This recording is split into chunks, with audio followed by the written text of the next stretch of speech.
2018లో మనం కలిసి మాట్లాడినప్పుడు నేను ఇంకా అప్పుడు పీడబ్ల్యూసీలో ఉన్నాను. We try to do some funding. Funding అనేది ఏ స్టార్టప్ లైఫ్లో కూడా పెద్ద ఈవెంట్. సో నీ బాధలు కొన్ని తెలుసు నాకు అప్పుడు.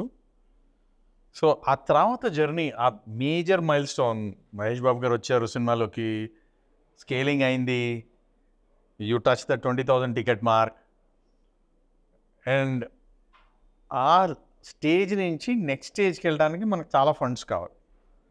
ఆ ఆతృతలో నువ్వు తిరగటం నాకు గుర్తుంది. ఆ తర్వాత నిజంగా ఏం ఈవెంట్స్ జరిగినాయి, ఆ పడిన కష్టాలు ఏంటి, మధ్యలో కోవిడ్ గట్రా, అక్కడి నుంచి స్టోరీ చెప్పండి నాకు. అంటే నా జర్నీలో funding story is the most toughest అండి. నేను ఫండింగ్ జర్నీలో చెయ్యకూడని మిస్టేక్స్ అన్నీ నేను చేశాను. కొన్ని 2-3 చెప్పండి, మేము అట్లాంటివి నేర్చుకుంటాం. చేయకూడదు. బిగ్గెస్ట్ మిస్టేక్ నేను చేసింది ఏంటంటే హెచ్ఎన్ఐ దగ్గర డబ్బులు తీసుకోవడం. హెచ్ఎన్ఏ అంటే లోకల్గా బాగా డబ్బులున్న వ్యక్తులు, కొద్దిగా స్టార్టప్తో సంబంధం లేని వ్యక్తుల దగ్గర నుంచి అంటారా? అంతే. అంటే నేను 2000 అప్పుడు నాకు తెలియదు. నేను స్టార్ట్ అయినప్పుడు మీకు చెప్పాను, నాకు వీసీపీఈ అనే వర్డే తెలియదు. సో వాళ్ళకి నేను ఎవరికైనా ఫ్రెండ్స్కి చెప్పినప్పుడు, అరే బాగుంది, నువ్వు చేసేది బాగుంది, నా ఫ్రెండ్ ఇంకొక అతను ఉన్నాడు, అతను పెడతాడు డబ్బులు, సరే ఓకే ఎంత కావాలి. 2009లో నాకు ఒక 3 crores ఇన్వెస్ట్మెంట్ చేశారు ఫ్రెండ్ చేశారు, పెట్టుబడి పెట్టారు. పెట్టిన తర్వాత 2012లో ఇంకొక ఇన్వెస్టర్ వచ్చారు, మళ్ళీ అగైన్ హెచ్ఎన్ఐ. ఓకే. వెళ్ళి చెప్పినప్పుడు హెచ్ఎన్ఐ ఓకే ఫైన్, నాకు 51% అయితే ఇస్తాను, లేకపోతే ఇవ్వను, మెజారిటీ కావాలి, ఎందుకంటే రేపొద్దున ఏమైనా ప్రాబ్లం ఉంటే ఆయన కంట్రోల్ తీసుకోవచ్చు అనే ఉద్దేశంతో 51 అని చెప్పారు. చాలాసార్లు నో చెప్పా, కానీ అప్పుడే ఏపీఎస్ఆర్టీసీ ప్రాజెక్ట్ వచ్చింది, దానికి పెట్టుబడి పెట్టాలి. సో ఏంటంటే ఆ అన్ఫోర్సీన్ అంటే తొందరగా అయిపోవాలి పరిస్థితులు, తొందరగా ఇప్పుడు ఒక డబ్బులు ఎవరు ఇస్తారనే దాంట్లో నేను వాళ్ళ దగ్గర డబ్బులు తీసుకున్నప్పుడు ఈ ప్రాసెస్లో ఎగ్జాక్ట్గా చేయాల్సిన పని ఏంటి అని అంటే, ఒక బ్యాంకర్ని పెట్టుకోవాలి. బ్యాంకర్ దగ్గరికి వెళ్ళి వాళ్ళు ఇన్వెస్ట్మెంట్ ఎవరైతే చేస్తారో కంపెనీస్, ఇప్పుడు సీక్వోయా కానివ్వండి, ఎలివేషన్ కానివ్వండి, యాక్సెల్ కానివ్వండి, టైగర్ గ్లోబల్, అలాగా వాళ్ళందరూ ఉంటారు. వాళ్ళ దగ్గరికి వెళ్ళి వాళ్ళకి ఐడియా చెప్పడము, చెప్పిన తర్వాత వాళ్ళు ఒక 100 క్వశ్చన్లు అడుగుతారు, దాంట్లో మనం ఆన్సర్ చేయడము. మనం ఒక 100 మందితో మాట్లాడితే ఒక 10 మంది ముందుకు వస్తారు, 10 మందిలో ఒక 2 చెక్ రాస్తారు. అది ప్రాసెస్. కానీ నేను ఇదేది 2009లో చేయలేదు, 2012లో చేయలేదు. 2014లో స్టార్ట్ చేసేటప్పటికి ఆల్రెడీ లేట్ అయిపోయేటప్పటికి నేను ఈ హెచ్ఎన్ఐ వాళ్ళు కంపెనీ 51% ఓన్ చేయడం, మిగతాది నేను ఓన్ చేయడం జరిగింది. 2014లో ఎప్పుడైతే నేను ఈ B2C స్టార్ట్ చేశానో, మాకు రెడ్ బస్ నుంచి ఆఫర్ వచ్చింది. ఏమని అంటే, ఓకే మీ కంపెనీని ఇంత అమౌంట్ కొనేస్తామని చెప్పారు. కానీ అప్పుడే కరెక్ట్గా నాకు ఆఫర్ వచ్చినప్పుడు నరేంద్ర మోడీ గారు స్వేరింగ్ సెరమనీ, నరేంద్ర మోడీ గారు చెప్పినట్టుగా అచ్చేది నాయగా చెప్పగానే మేము కూడా ఇదేంటి, ఇది ఇంత తక్కువకు అమ్మడం ఏంటి, ఇంకా ఎక్కువకి మనం అమ్మొచ్చు అని రెడ్ బస్ ఆఫర్ని నేను నో చెప్పాను. అంటే నేను ఇంకొక ఏంజల్ ఇన్వెస్టర్, ఆ హెచ్ఎన్ఐ పర్సన్ ఇద్దరం కలిసే డెసిషన్ తీసుకుని నో చెప్పిన తర్వాత దెన్ ఇంకా ఇన్వెస్టర్ దగ్గరికి వెళ్ళినప్పుడు అప్పుడు స్టార్ట్ చేసాం, ఓకే ఇది కరెక్ట్ పద్ధతి కాదు, ఇప్పుడు ఇక్కడి నుంచి మనం వెళ్ళి కరెక్ట్ పద్ధతిలో రేజ్ చేద్దాం. వాళ్ళందరూ కూడా చెప్పింది ఏంటంటే, నువ్వు ఈ ప్రాసెస్ 5 సంవత్సరాల క్రితం స్టార్ట్ చేయాలా, నువ్వు ఆల్రెడీ లేట్, బస్ అయితే ఎక్కావు కానీ లేట్గా ఎక్కావని చెప్పారు వాళ్ళంతా. సో కాబట్టి ఓకే ఏం చేస్తే ఇది సెట్ అవుతుంది అనేది, అంటే ఎందుకు అంటే అందరూ చెప్పేది ఏంటంటే, మీరు 1000 టికెట్లో ఉన్నారు, రెడ్ బస్ 30,000 టికెట్లు ఉన్నప్పటికి, అండ్ ఆ 30,000 టికెట్ల నుంచి వాళ్ళు పెద్ద కంపెనీకి అమ్మారు, నాస్పర్స్ ఫండ్ చేసినటువంటి గోయిబిబోకి అమ్మారు. సో నాస్పర్స్లో ఉన్న head is very very brutal. అంటే it's like they go to like spend money for the long term. So వాళ్ళు స్పెండ్ చేసే దాటికి నేను ఓకే ఎవరైనా 60-70 కోట్లు పెట్టుబడి పెట్టినా మేము వాళ్ళని తట్టుకోలేం. ఇది ఎందుకు ఇది తీసుకెళ్ళి డ్రైన్లో వేసినట్టు అవుతుంది. కాబట్టి కాంపిటీషన్ చాలా స్ట్రాంగ్ ఉంది, వాళ్ళు స్ట్రాంగ్ డబ్బు ఉంది, పోస్తారు, కాబట్టి మీరు తట్టుకోలేరు, నువ్వు చేయలేవు, ఇది ఫెయిల్ అవుతుంది అనే దాంతో వాళ్ళు అందరూ కూడా నో చెప్పారు 2014లో.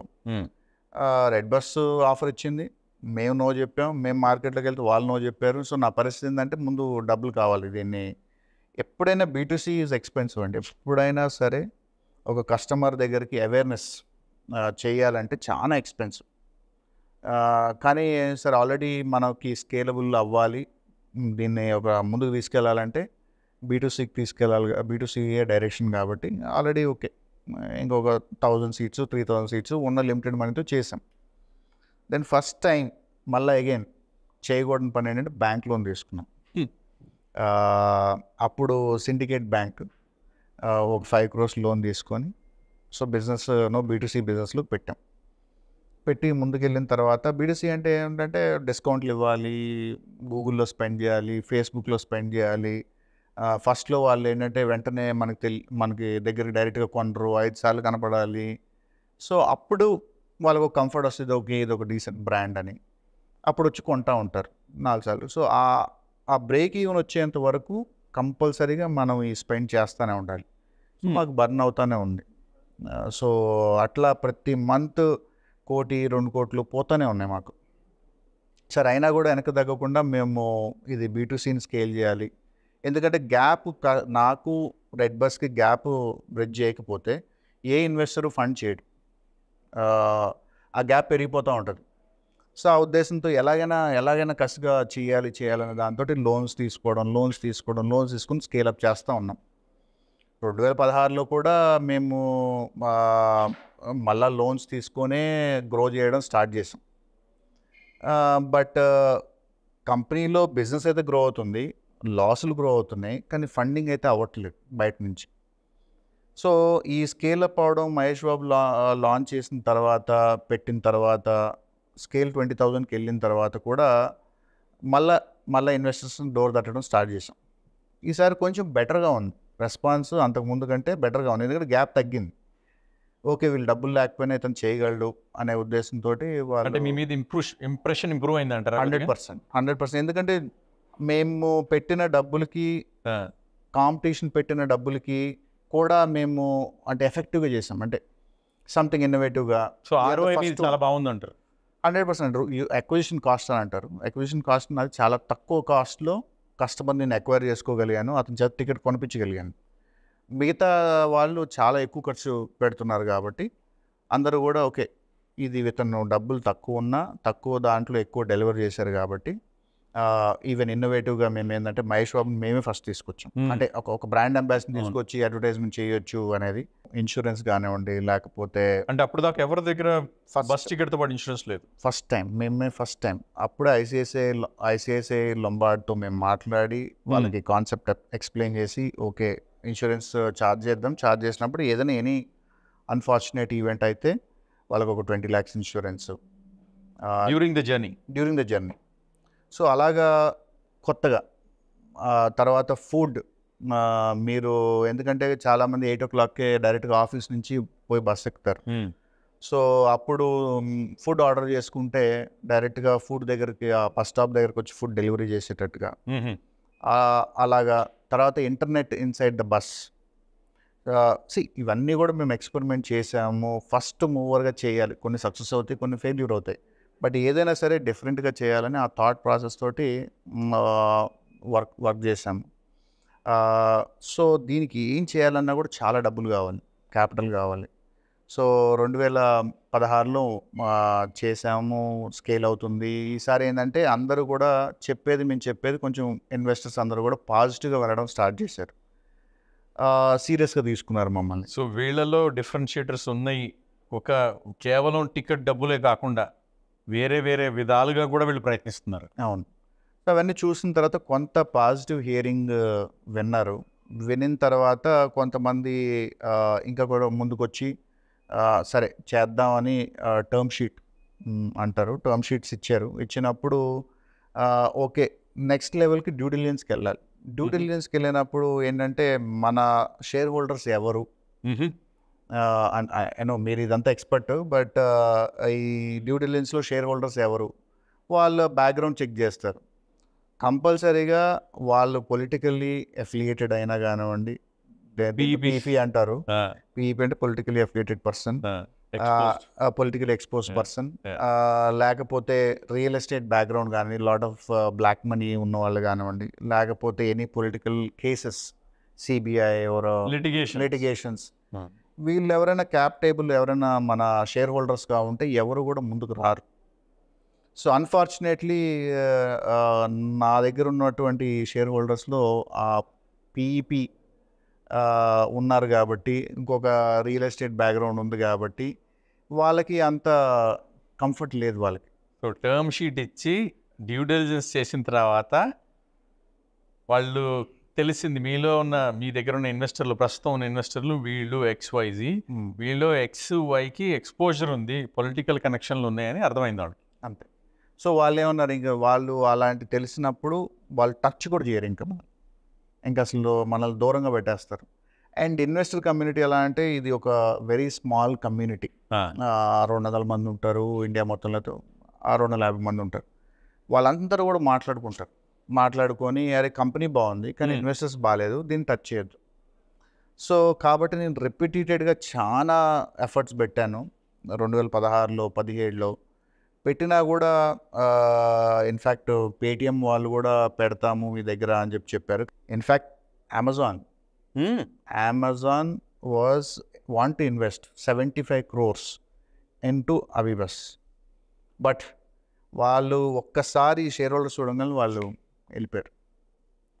సో అలాగే చాలా ఇంకెలా అంటే 2018లో ఇక్సిగో, ఇప్పుడు మాకు ఎప్పుడైతే తర్వాత అయిందో డీల్, కానీ 2018లోనే మాకు ఇక్సిగోతో నాకు ఒక ఒప్పందం అయింది. సేమ్ టర్మ్ షీట్ అయింది, డ్యూ డిలిజెన్స్ చేశారు, అగ్రిమెంట్స్ చూశారు, అన్నీ చూశారు. అప్పుడు కూడా ఏంటంటే ఇంకా నేను 2018లో క్లియర్గా ఇంకా అనుకున్నా, ఇంకా మనకి ఫండింగ్ రాదు, దీన్ని కంపల్సరీగా అమ్మాల్సిందే. ఓన్లీ వేస్ ఇప్పుడు ఎంతో కొంతగా దీన్ని కంపల్సరీగా హోల్సేల్గా అమ్మేయాలి, 100% హోల్సేల్గా అమ్మేయాలి, దీన్ని గ్రో చేయడానికి లేదు. ఇంకా అనే ఒక కంక్లూజన్కి వచ్చాను. ఎందుకంటే ఇంకా ఆల్మోస్ట్ ప్రతి ఒక్కళ్ళు మీకు చెప్పిన ఈ కమ్యూనిటీ చాలా చిన్నది, అందరికీ తెలిసిపోయింది, ఇంకా ఎవ్వరు దీనికి ముందుకు రారు. కానీ వీళ్ళందరూ కూడా ఈ ప్రాబ్లం తోటి మమ్మల్ని పక్కనెట్టారు. అంటే ఫస్ట్ ఏమో 2014లో 2012లో ఇది బిజినెస్ కరెక్ట్ కాదు, నువ్వు ఆన్లైన్లో B2C చేయాలి. ఓకే, B2C చేసినప్పుడు నెక్స్ట్ వెళ్తే ఏమన్నారు, మీరు రెడ్ బస్సు చాలా దూరంలో ఉన్నారు కాబట్టి వీళ్ళు అందుకోవడం కష్టం. ఆ ప్రాబ్లం సాల్వ్ చేసి మళ్ళీ వెళ్తే మళ్ళీ నువ్వు పొలిటికల్లీ ఎక్స్పోజ్ పర్సను అంతా మీ క్యాప్ టేబుల్ ఉన్నారు, మళ్ళీ కాదు. ఎప్పుడు ముందు జరుపుతానే ఉన్నారు అనమాట, మైల్ డ్రైవ్ జరుగుతూనే ఉన్నారు. నేను ఒక్కొక్క ప్రాబ్లం కవర్ చేసుకుని ముందుకు వెళ్తా ఉన్నాను, బట్ ఇంకో ప్రాబ్లం వస్తూ ఉంది. హెచ్ఎన్ఎస్తో మీ ఇన్వెస్టర్లతో మాట్లాడలేదా మీరు, ఇది ప్రాబ్లము మీరు డైల్యూట్ చేయండి కొద్దిగా, వేరే విధంగా వాళ్ళతో మాట్లాడటానికి ట్రై చేయలేదు మీరు ఇన్వెస్టర్? అంటే ఎంత చేసినా కూడా ఆల్రెడీ మార్క్ అయితే ఉంటుందండి. అంటే ఇంకొకసారి అది వెళ్ళకూడదు. ఓకే, ఒక్కసారి వెళ్ళిన తర్వాత మనము దాన్ని వాష్ చేయడం చాలా కష్టం. ఇప్పుడు ఎందుకంటే ఇప్పుడు ఒక 10% షేర్ హోల్డింగ్ ఉందనుకోండి, వాళ్ళు ఏదో విధంగా చేయొచ్చు. మీకున్న కంపెనీలో ఒక 300 కోట్ల కంపెనీలో 10% ఉందనుకోండి, ఏదో ఒకటి చేసి ఇంకొక షేర్ హోల్డింగ్ తీయచ్చు. 50-60% ఉన్న షేర్ హోల్డింగ్ తీయలేం. సో ఎవరు కూడా 5% కంటే ఎక్కువ ఉంటే వాళ్ళు అసలు ఎంకరేజ్ చేయరు. 5% ఉంటే దీన్ని మేనేజబుల్ లిమిట్స్లో ఉన్నాయి కాబట్టి 5% షేర్ హోల్డింగ్ వరకు వాళ్ళు పెద్ద పట్టించుకోరు ఇన్వెస్టర్స్. ఎనీథింగ్ అబవ్ 5% అంటే మాత్రం చాలా కష్టం. ఈవెన్ పాత ఇష్యూస్ ఉన్నాయి వాళ్ళు వెళ్ళిపోయినా కూడా కొంచెం జనరల్గా దాన్ని తవ్వుతారు. తవ్వడానికి మీలాంటి PwC వాళ్ళని పెట్టుకుంటారు, లేకపోతే KPMG వాళ్ళని. బిగ్ ఫోర్ కోటి విద్యలండి చేయాలి, మేము కూడా బతకాలి కదా. కాబట్టి ఎవరి సేఫ్టీ కోసం అంటే వాళ్ళు కూడా ఆలోచించేది ఏంటంటే రేపొద్దున దీనివల్ల మనకి ఇంకే ఇబ్బంది వస్తుందో. అలా కొన్ని కేసెస్ కూడా జరిగాయి. వాళ్ళ కంక్లూజన్ రావడానికి కారణం ఏంటంటే చాలా స్టార్టప్స్లో నేను ఈ రికార్డులో చెప్పొచ్చు లేదు, జీకే వాసన్ ఐకేర్ అలాంటి సిచ్యువేషన్స్లో సెకోయా క్యాపిటల్ డబ్బులు పెట్టి వాళ్ళు జీకే వాసన్ ఐకేర్కి ఇంకో బిగ్ పొలిటీషియన్ ఆఫ్ ఇండియాలోనో ఆయనకి సంబంధం ఉండి సో ఇది వాళ్ళ public కోసం information. ఇది పబ్లిక్ Public. ఇన్ఫర్మేషన్. సో వాళ్ళు ఒక పోలీస్ ఆఫీసర్స్ ఇన్వెస్టర్ ఆఫీస్కి వెళ్ళి వాళ్ళకి ఇట్ వాజ్ ఒక ఆందోళనకరమైన ఎన్విరాన్మెంట్. అలాంటి వాళ్ళ ఇంట్రెస్ట్ ఏంటంటే మంచి కంపెనీలో మంచి వాళ్ళ దగ్గర డబ్బులు పెట్టి దాన్ని గ్రో చేయాలనుకుంటారు తప్ప ఇలాంటి కేసులు ఇన్వాల్వ్ అవ్వాలి గవర్నమెంట్తో ఇవన్నీ వాళ్ళకి ఇష్టం ఉండదు.